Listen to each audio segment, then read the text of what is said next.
Au 1er décembre 2024, au pied de Notre-Dame d'Arigbo à Dassazoumé.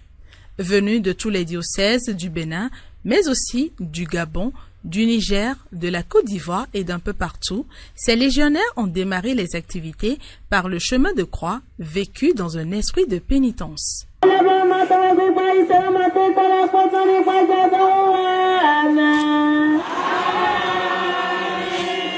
Dans la conférence qui a porté sur le thème du pèlerinage, et Marie gardait tout dans son cœur et les méditait, les pèlerins ont été instruits sur la grande intériorité et le silence de la Vierge Marie. L'intériorité de Marie se manifeste dans le fait qu'elle ne s'est même pas mise à publier tout ce que le Seigneur lui a confié. Nous grandions, Marie a Saint-Hilaire, il y a un doho guidigidia. Il y a un doho, il y a un tianhoa, il y a un diadebo dobo, il y a un renouledo aïme.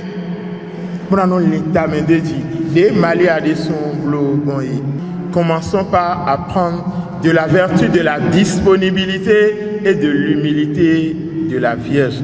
La soirée du samedi a été marquée par la célébration eucharistique faite en l'honneur de l'Immaculée Conception et la procession au flambeau avec la Vierge Marie.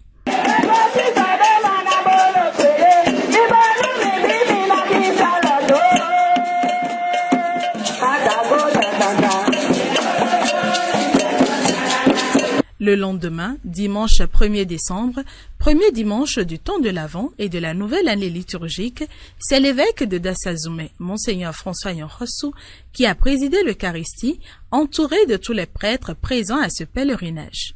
Dans son homélie, il a invité les fidèles du Christ à vivre ce temps de l'Avent dans l'espérance et à préparer leur cœur à la venue de l'enfant Jésus, en agissant de sorte à ne plaire qu'à Dieu seul.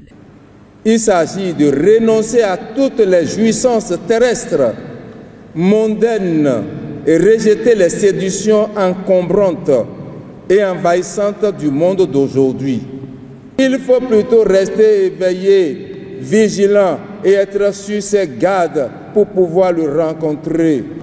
En tant que légionnaire dévot de la très sainte Vierge Marie, vous êtes supposés être des âmes en prière par la méditation régulière et quotidienne du chapelet.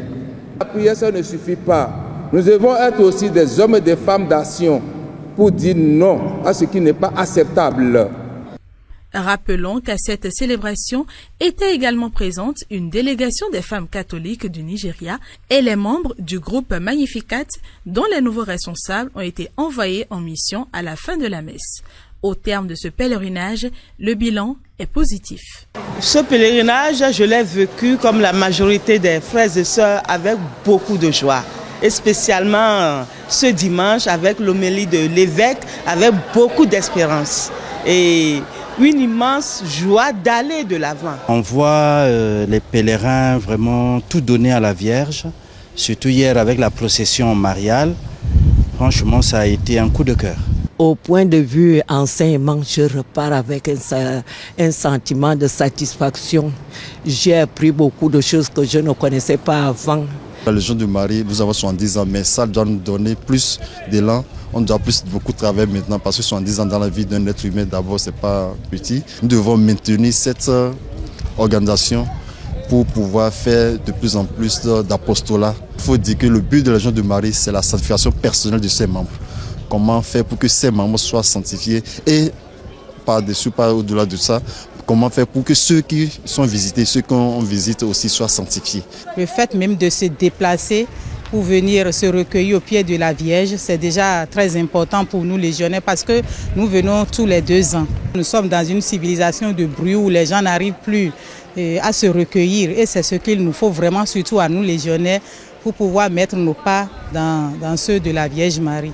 Actrices de ce pèlerinage, les commerçantes, avec leurs différents articles, ont apporté leur touche à l'édition 2024 du pèlerinage biannuel de la Légion de Marie.